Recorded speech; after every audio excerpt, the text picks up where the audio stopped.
हमको मालूम है कि आज 21 अप्रैल नेशनल सिविल सर्विसेज डे इस नाते से भी मनाया जाता है। इस दिन का वैसे तो प्रताप उसी दिन से शुरू हो गया था सन 1948 में, जब सरदार पटेल जी का एक प्रोबेशनर्स जो IAS है उनके सामने व्याख्यान हुआ था, और बाद में विधिवत 2006 में इसको नेशनल सिविल सर्विसेज डे के रूप में मनाया जाने लगा। और आज ये 17वां इस प्रकार का राष्ट्रीय दिवस हम यहाँ एकत्र हुए हैं। आपको सबको बहुत बहुत बधाई इसके लिए। आज हमारे बीच में हमारे वरिष्ठ विचारक, हमारे मार्गदर्शक, जिन्होंने पूरा जीवन किस प्रकार से मनुष्य निर्माण का काम किया जाए, राष्ट्र निर्माण में उनकी भूमिका बने, ऐसे आदरणीय कृष्ण गोपाल जी। दिल्ली की हमारी जो 20 वर्ष में ही कार्यभार संभाला, ऐसे हमारी मुख्यमंत्री बहन रेखा गुप्ता जी, उपस्थित श्री संतोष तनेजा जी, जिनके प्रयत्नों से मैं कहूँ कि जिन जो एक प्रकार से केंद्र बिंदु में इस भूमिका को निभा रहे हैं कि ये संकल्प के जो संस्थान है न केवल दिल्ली में बल्कि सारे देश भर में और तीव्र गति से चले। मुझे इस बात की भी खुशी है कि सबसे पहला जो संकल्प का प्रकल्प है ये भिवानी में हरियाणा से शुरू हुआ था। वो भी एक उल्लेखनीय बात, क्योंकि थोड़ा सा अभी भी प्यार हरियाणा के साथ बना हुआ है।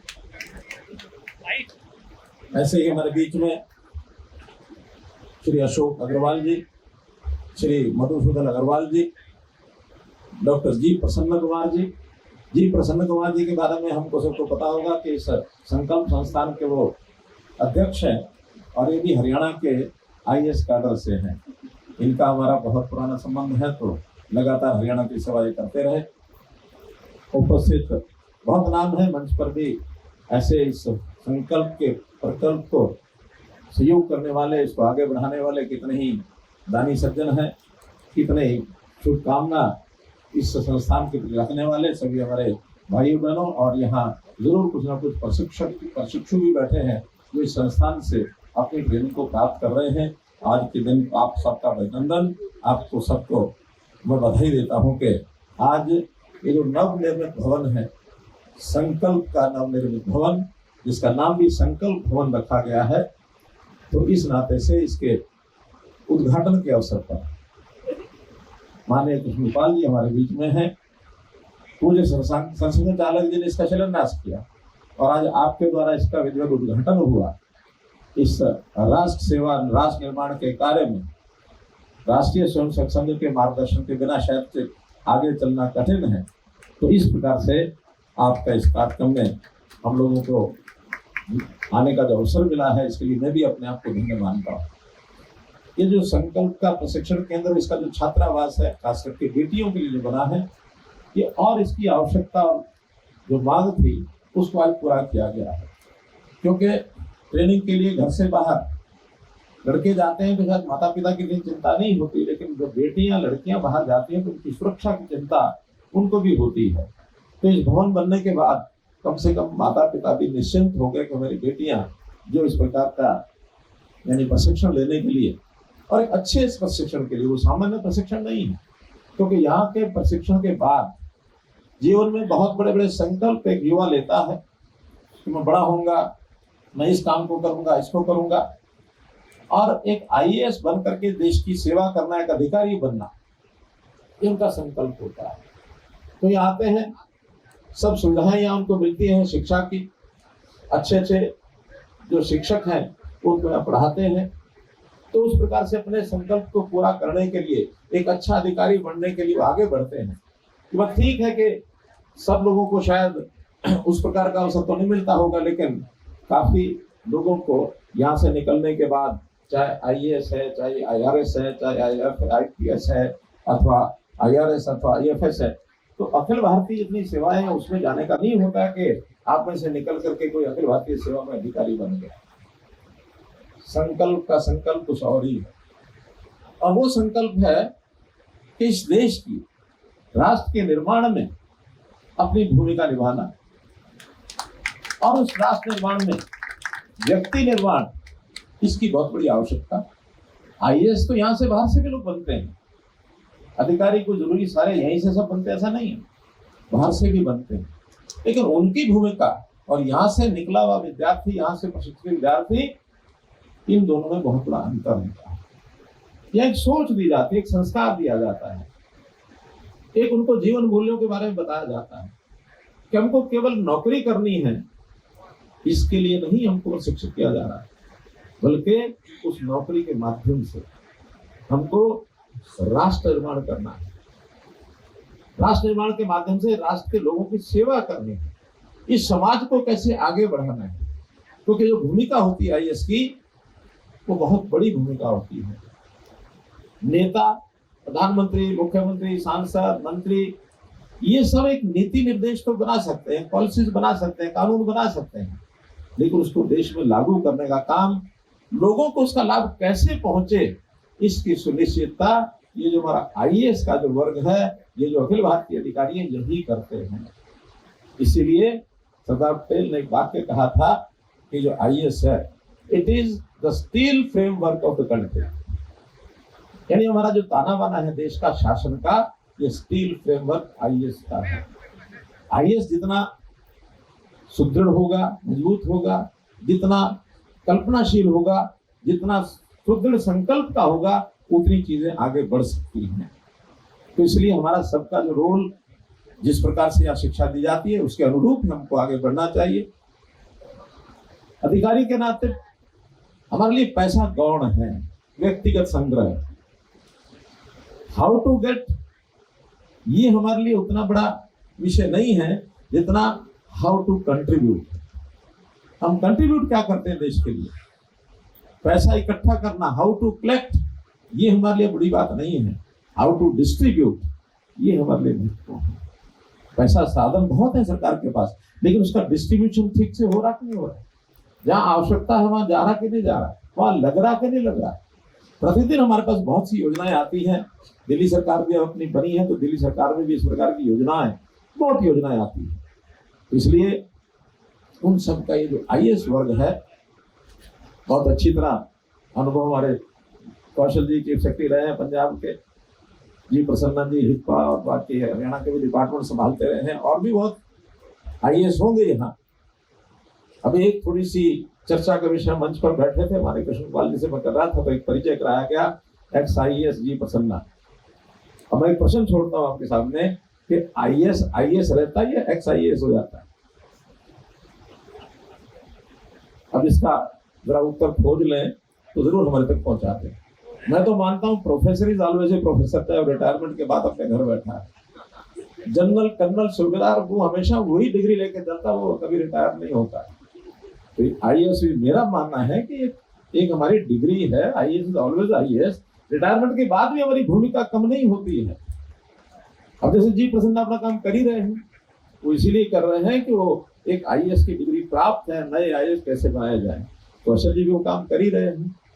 तो इस नाते से आप फिर भी सोच करके बताइए, ताकि आप ही से जुड़ा हुआ विषय, एक आईएएस अकादमी के साथ जुड़ा हुआ विषय है कि आज का जो आईएएस की तैयारी करके बनने वाला है, उसकी भूमिका में वो कभी एक्स आईएएस होगा या लगातार आईएएस रहेगा, विषय आप तक छोड़ दिया मैंने। मित्रों, ये जो विद्यार्थी हैं जो यहाँ पढ़ेंगे, चाहे बेटियां हैं चाहे बेटे हैं, इनको भी लवासना में वैसे बहुत कुछ सिखाया जाता है। लवासना लाल बहादुर शास्त्री नेशनल अकादमी में जब यहाँ से शिक्षा लेकर के सिलेक्शन के बाद वहां जाएंगे, तो उसका नाम है लाल बहादुर शास्त्री के नाम से भवन है। हम लाल बहादुर शास्त्री के जीवन का ही जरा थोड़ा सा विचार कर लेंगे, किस प्रकार का उनका जीवन था। एक प्रसंग सुनाता हूँ। आजादी आंदोलन में बहुत से ऐसे लोग जेल में चले गए, वो भी जेल में गए, तो पीछे उनके परिवारों की देखभाल करने के लिए बहुत से दानी सज्जन उनको कुछ ना कुछ पैसा देते थे कि इनका घर का खर्च चल सके। उनके परिवार को भी एक सज्जन 50 रुपए महीना देते थे। उनकी पत्नी एक बार मिलने के लिए गई जेल में। शास्त्री जी पूछा, घर परिवार ठीक चल रहा है, कोई व्यवस्था में दिक्कत तो नहीं आ रही? चलेगा नहीं, वो जो सज्जन है हमारे घर में 50 रुपए भेजते हैं और हमारा काम उसमें से 40 रुपए में चल जाता, 10 रुपए बचा के मैं रख लेती। मैंने कहा सहज जैसे एक पति पत्नी का वार्तालाप होता हुआ, कुछ नहीं बोले, वो चली गई। शास्त्री जी बाद में वो जो सज्जन थे जो योगदान करते थे परिवार के लिए, उनको एक पत्र लिखा, पहले तो बधाई, उनको उनका आभार व्यक्त किया कि आप मेरे परिवार में 50 रुपए भेजते हैं, आपका बहुत बहुत आभार। साथ में लिखा कि मेरा निवेदन, मेरे जानकारी के हिसाब से मेरे परिवार का खर्च 40 रुपए में चल जाता है, अब अगले महीने से 50 की बजाय 40 रुपए भेजना, 10 रुपए और किसी जरूरतमंद के काम आ जाएंगे। ये दादा शास्त्री का प्रसंग है।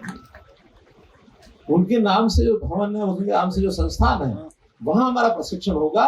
तो भले बात एक छोटी सी है, लेकिन दिशा हमको दिखाती है कि किस दिशा में हमको सोचना चाहिए। तुम्हारी दिशा ठीक हो, गति ठीक हो।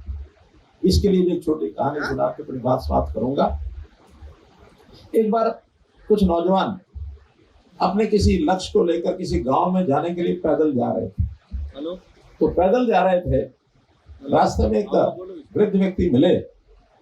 उनसे उन्होंने पूछा कि हम जिस गांव में जाना चाहते हैं, हमको जाने में कितने दिन लगेंगे?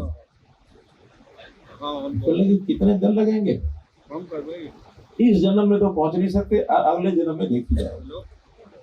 बोले जी कैसे? हमको बताया गया थोड़ी दूर है वो गांव। तो नहीं, मैं जो कह रहा हूँ वही सत्य है, इस जन्म में नहीं पहुंच पाओगे, अगले जन्म पहुंचोगे। बाबा हम समझे नहीं, बताओ तो सही। उनका देखो, जिधर तुम जा रहे हो गांव इधर नहीं है, इधर पूरी धरती का चक्कर लगा के आओगे तब गांव आएगा। गांव तो इस साइड में है, दूसरी साइड में। दिशा गलत है, गलत दिशा में जाओगे तो पूरा जीवन लग जाएगा, ठीक दिशा पकड़ोगे तो कुछ समय में पहुंच जाओगे। वही थोड़ा आगे चलने के बाद उनको दिशा तो ठीक हो गई कि इधर नहीं इधर जाना है। कुछ दूरी के बाद एक और बुजुर्ग मिले। उन्होंने कहा कि बाबा हमें उस गांव में जाने में कितना टाइम लगेगा? बाबा चुप रहे।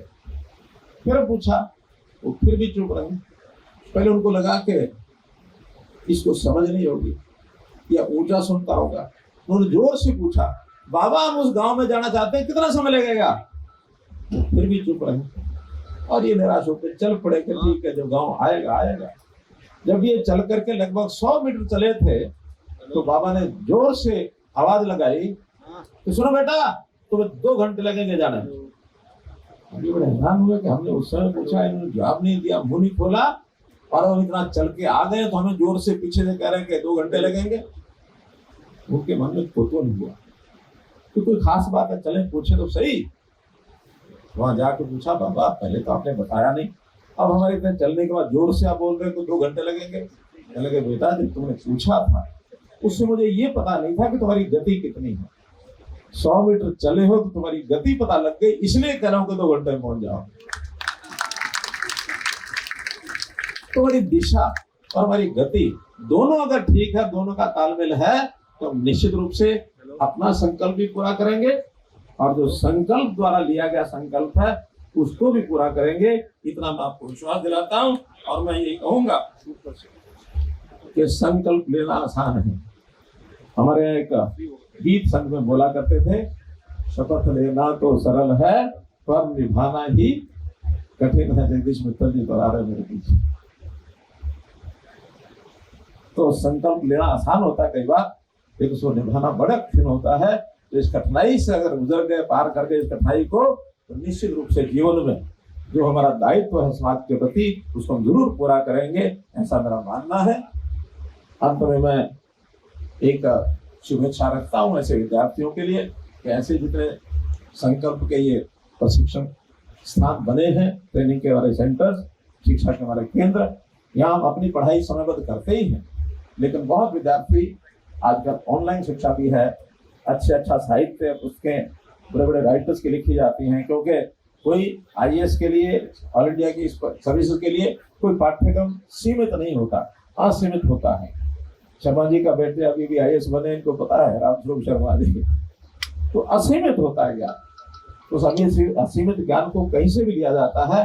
उसके लिए पुस्तकालय, लाइब्रेरी, वो भी आजकल ऑनलाइन लाइब्रेरी, इसकी बहुत बड़ी आवश्यकता है। तो मैंने पूछा यहाँ इस भवन में भी लाइब्रेरी की व्यवस्था क्या है, तो संतोष जी ने बताया कि ये तो छोटा मोटा ही है, बड़ी व्यवस्था तो नहीं है। तो मैंने कहा कि हमारे पास जैसे हमारी मुख्यमंत्री बहन रेखा गुप्ता जी के पास तो डिस्क्रिशनरी फंड होता है, वो केंद्रीय मंत्रियों के पास नहीं होता है। तो ये कुछ करें ना करें, ये कुछ कर सकते हैं, बहुत कुछ कर सकती है, लेकिन मैं जरूर विश्वास दिलाता हूँ कि मैं कहीं से भी प्रबंध करूंगा इस लाइब्रेरी की व्यवस्था के लिए। यहाँ अगर लग जाए तो यहाँ कहीं बच्चे दूसरी जगह लगाएं, और यहाँ कम पड़ जाए तो किसी और से ले लें। 1 करोड़ रुपए की व्यवस्था मैं इस भवन के लिए जरूर कराऊंगा। इतनी बात कहकर के मैं अपनी बात को समाप्त करता हूँ।